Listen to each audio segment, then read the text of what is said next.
Hello ladies and gentlemen, Gabester here. This is the Heroic DPS guide for Malkorok, the 9th boss in Siege of Orgrimmar. And if you are a DPS player, this video should assist you with all the basics you need to know to get through this encounter on Heroic difficulty. So to begin, there are a few new additions on Heroic, and the most important thing to worry about is the Essence of Yasarj, or orbs, that you see spawning around the room. These white orbs spawn very frequently underneath or near random ranged raid members. They do not tend to spawn near melee players. When you touch an orb, you will lose your current absorb stack from the miasma shield, as well as take 150,000 shadow damage to your actual life pool total. So, because of the miasma preventing heals increasing your actual health during most of the fight, this means that if you touch, say, 4 or 5 orbs, depending on your health, you'll probably die. There's just no two ways about it. So ranged DPS in particular need to be very aware of their positioning relative to the orbs throughout the entire fight. And handling this mechanic is basically the entirety of getting Heroic down. Once everyone is comfortable with dodging orbs and doing all the regular stuff they have to do on this fight from normal difficulty, it's, pretty much in the bag at that point.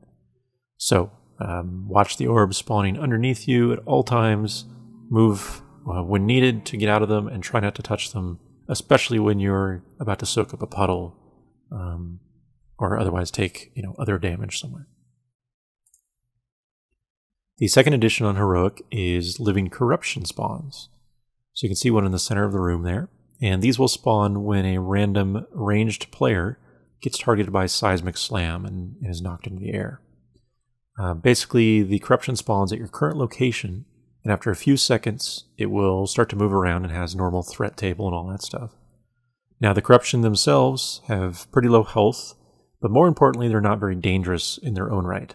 So, ideally, your tanks will immediately taunt it once it spawns and pull it to the center of the room at their position, and then your tanks can deal with it in their own time. They do not do enough damage to tank targets to actively DPS. So as a DPS player, you should ignore them unless explicitly told by your raid leader to do so or whatnot. But for the most part, they're not dangerous at all. So incidental cleave damage from tanks can take care of them just fine. Now to help your tanks pick them up, as a ranged DPS, you should try to stay kind of halfway between the outside wall and the center of the room in your assigned cone position, wherever that happens to be, so that when you get targeted by the slam and an ooze spawns under you, it's already within taunt range of the tanks. If you're too far out against the wall, the ooze will not be close enough to be taunted right away, and therefore it might attack you and hit you a few times. So try to stay halfway between the wall and the boss if possible. Now for the Blood Rage phase, there are a couple common strategies, but I'm only going to discuss the solo tank strategy, which is what we see here. Basically the idea here is when Blood Rage occurs, a single tank soaks up all the cone damage in front of the boss without any other players helping to soak it up. This is quite doable with particular tanks. We used a monk tank and it was quite easy. And this allows other players, such as DPS, to run around the room with personal cooldowns active and soak up the orbs that have gathered up over time. Because during Blood Rage you don't have miasma active, you can actually be healed like normal after you take all the damage and your shield's removed. So, as a DPS, if you're using the solo tank method on Blood Rage, run around the room, make sure you use a personal cooldown, and then absorb orbs that you can as quickly as possible without killing yourself, of course. Once you've exhausted your cooldowns, you can't get any more orbs, then you can just hang out in DPS until the phase is over. But ideally, with the entire raid doing this, pretty much, you can remove most, if not all, of the orbs from the room, and then get back in your normal position and proceed just like you would.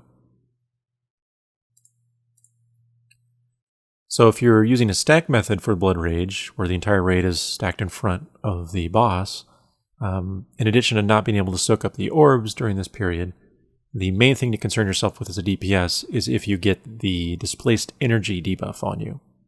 Just like in normal difficulty, this will have a dot and it needs to be dispelled, and if it expires or it is dispelled, it does AE damage. However, the problem is on Heroic, having this on you will root you in place. So therefore you need some form of movement removal, so movement effect removal, that can break you out of the roots and allow you to run away from the raid before you get dispelled. So obviously if your raid's using this method, they'll have something worked out to remove the roots on players when they get the debuff, but that's the basic idea. So just like in normal, you would run out of range before you get dispelled, but you will be rooted, so you have to remove that first before you can move. So I think that covers everything for the DPS guide for Heroic Malkorok. Again, as DPS, the main thing is to watch your positioning, get to your assigned position quickly so that you can help soak up puddles that may be near you. Avoid touching the orbs at all costs, and use your cooldowns to soak up orbs in the Blood Rage phase if you're using a solo tank method. Otherwise, remove your roots if you get the debuff during that phase, run out, get dispelled, and come back in. Ignore the Living Corruption, but make sure you're close enough to the center that if it spawns on you, tanks can pick it up. And otherwise, mad deeps, I don't know, burn the boss. So that is everything for the Heroic DPS guide for Malkorok. As always, good luck, thanks for watching, and if you enjoyed, please subscribe.